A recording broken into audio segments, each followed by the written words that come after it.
सगळे बंधु भगिनी जय महाराष्ट्र।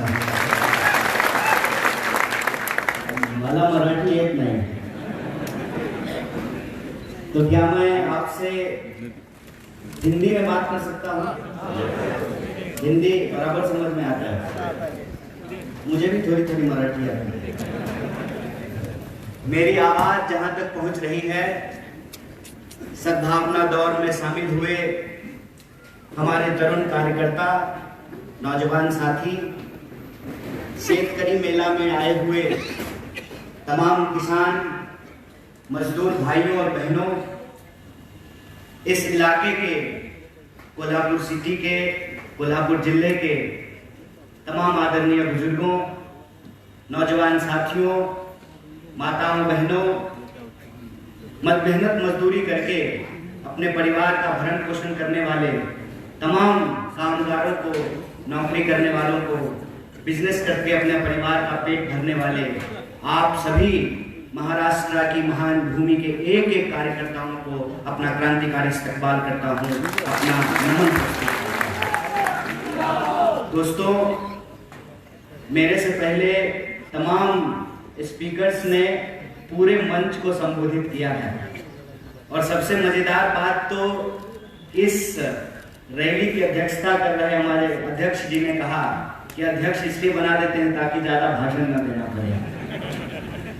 तो मैं अनावश्यक जो है, आप तमाम लोग बहुत देर से बैठे हुए हैं, सद्भावना दौर थोड़ी देर से शुरू हुई और तब से लेकर के यह जो सभा हो रही है इसमें बहुत देर से आप लोग बैठे हुए हैं, तो मैं आपका वक्त अनावश्यक बर्बाद नहीं करना चाहता हूं। लेकिन जब हमारे माथे पर ये कोल्हापुरी फेटा बांधा जा रहा था तो मुझे एक बात याद आ रही थी। हम हमारे नेता आदरणीय राहुल गांधी जी के साथ कन्याकुमारी से कश्मीर की ओर भारत जोड़ो यात्रा में चल रहे थे। बिल्कुल सुबह सुबह की बात है, हिंगोली के पास हमने देखा कि कोल्हापुरी फेटा बांधे हुए हजारों लोग सड़कों के किनारे खड़े हैं और वहां पे हमारी मुलाकात हुई राहुल भाई से और बंटी पाटिल से। मैं इनको सतीश पाटिल नहीं बोलूंगा, मैं इनको बंटी पाटिल ही बोलूंगा, क्योंकि जनता जो नाम आपको दे दे, जनता जिस नाम से आपको पहचानने लगे, फिर आपका नाम वही हो जाता है। तो ये दोनों लोग मुझे हिंगोली के पास मिले और आप जानते हैं कि बिल्कुल वो महाराष्ट्र का एक कोना है। तो मेरे मन में ये सवाल आया कि ये हजारों लोग आए कहां से हैं, क्योंकि आसपास जो है कोई बस्ती नहीं थी। जहां कोल्हापुर के प्रेम पाटिल साहब जानते हैं, हजारों लोग लाइन लगा करके खड़े थे और यह बात मैं आपकी प्रशंसा में नहीं बोल रहा हूं, ये मेरा अपना व्यक्तिगत अनुभव है कि जब भारत जोड़ो यात्रा महाराष्ट्र पहुंची तो हम अलग अलग राज्य से घूमते हुए आ रहे थे। एक बात जो महाराष्ट्र घुसते हुए ही महसूस हुआ एज ए भारत यात्री कि सचमुच महाराष्ट्र पुनर्जागरण की धरती है। सचमुच महाराष्ट्र वो भूमि है कि जो आज सोचता है पूरा देश उसका अनुसरण करता है। महाराष्ट्र वो भूमि इतना अनुशासन, और आप इसी कार्यक्रम को देख लीजिए, सब लोग बड़े आराम से बैठे हुए हैं, इत्मीनान से जो है एक एक स्पीकर को सुन रहे हैं और यह कार्यक्रम बिल्कुल एक अनुशासन पूरी तरीके से चल रहा है। ये महाराष्ट्र की पहचान है, ये संत तुकाराम की पहचान है, ये साहू जी महाराज की पहचान है, ये छत्रपति शिवाजी महाराज की पहचान है, ये डॉक्टर बाबा साहब भीमराव अम्बेडकर की पहचान है, ये पहचान फूले की पहचान है। यह जो संतों की भूमि है महाराष्ट्र, यह जो आंदोलनकारियों की भूमि है महाराष्ट्र, यह अपने आप में पूरे देश में एक अलग पहचान देती है आपको।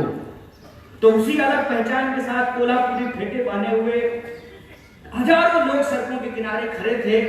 तो मेरे मन में एक कौतूहलता बस सवाल आया कि ये लोग आए कहां से हैं। हमारी मुलाकात हुई राहुल भाई से और बंटी पाटिल जी से। इन्होंने कहा कि ये हमारे कोल्हापुर के लोग हैं, ये समता भूमि के लोग हैं, ये साहू जी महाराज की भूमि से चल करके आपकी भारत जोड़ो यात्रा में शामिल होने के लिए आए हैं। थोड़ी दूर हम इनके साथ चले, हमारी बातचीत हुई और उन्होंने हमको कहा कि आप कोल्हापुर आइए। और उसी दिन हमने इनको अपनी जुबान दी थी कि अगली बार जब भी कोल्हापुर बुलाएंगे मैं जरूर आऊंगा।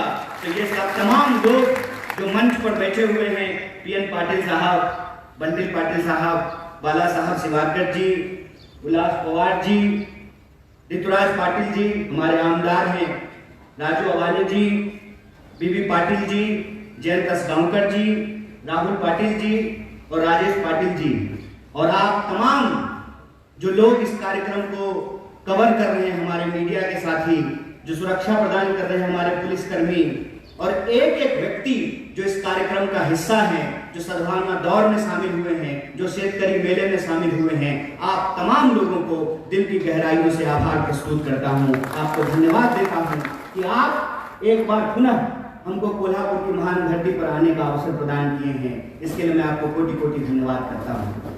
दोस्तों, मेरे लिए बड़े गर्व की बात है कि मैं यहाँ पिछली बार जब आया था तो गोविंद पानसारे जी की याद में एक लेक्चर सीरीज की शुरुआत की गई और बतौर स्पीकर मैं उस लेक्चर सीरीज में शामिल होने के लिए आया था।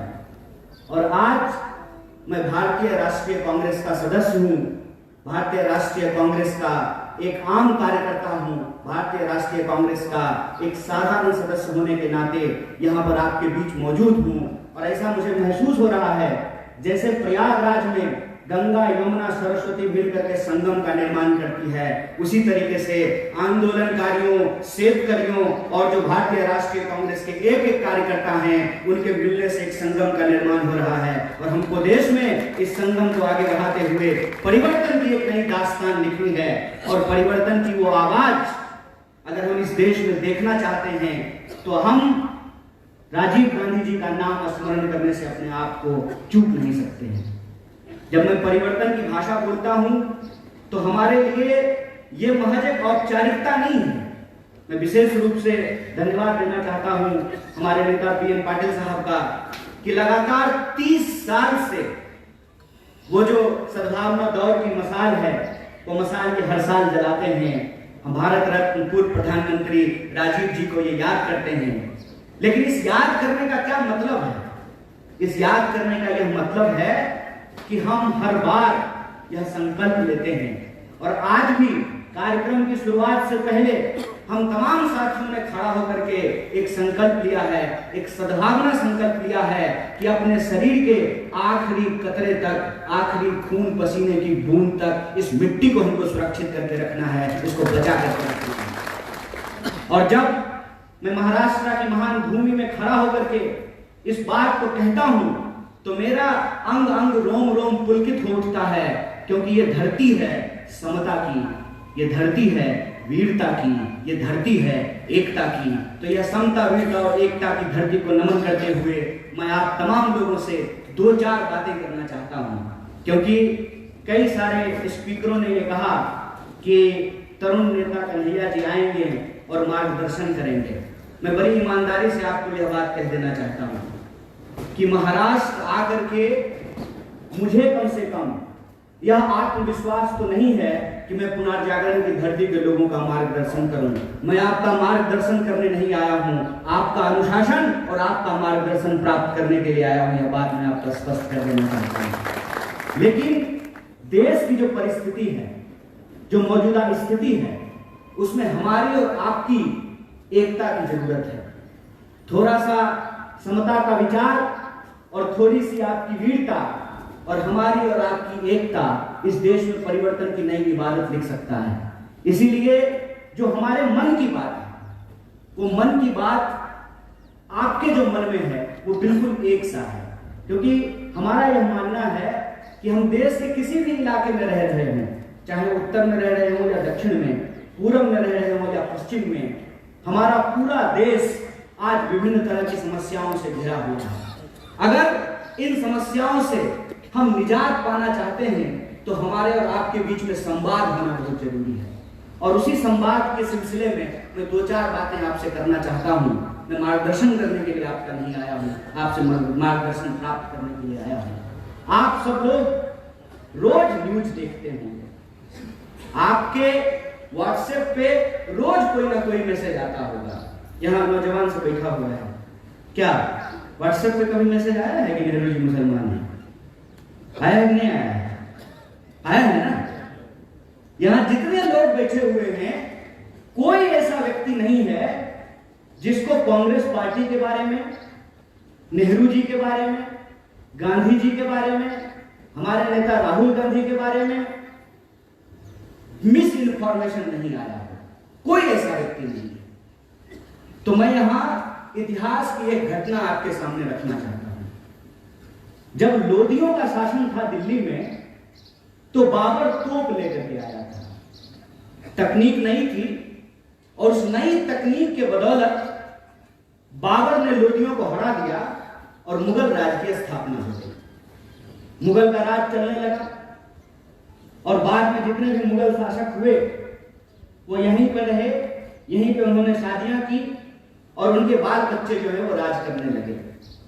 फिर अंग्रेज बंदूक लेकर के आए, मुगलों के राज को समाप्त किया और अंग्रेजों की राज जो है वो स्थापित हो गई। 200 साल तक अंग्रेजों का राज रहा हमारे ऊपर।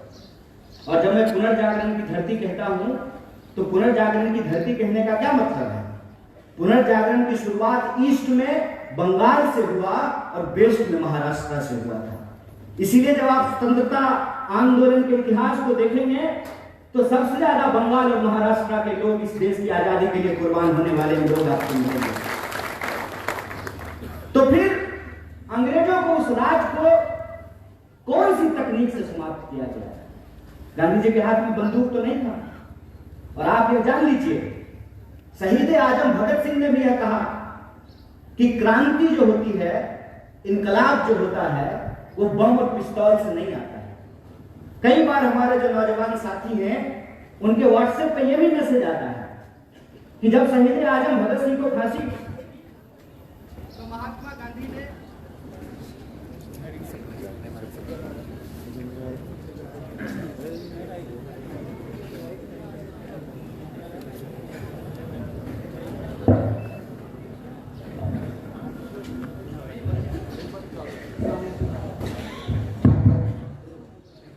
ये अच्छा हो गया।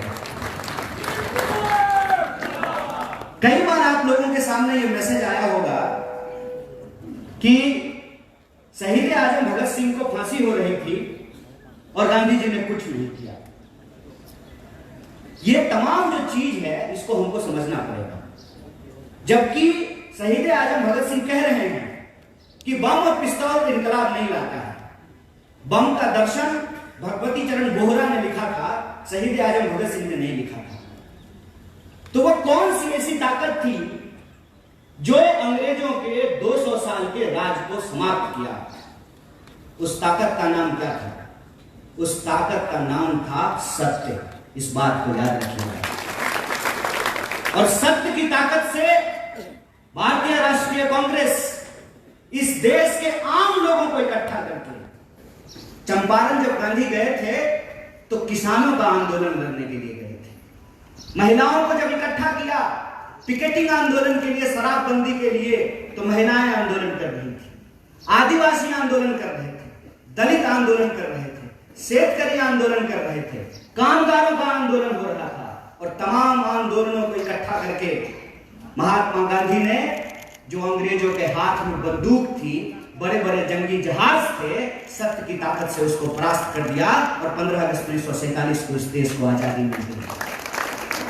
आज यह बात मैं आपके सामने क्यों कह रहा हूं?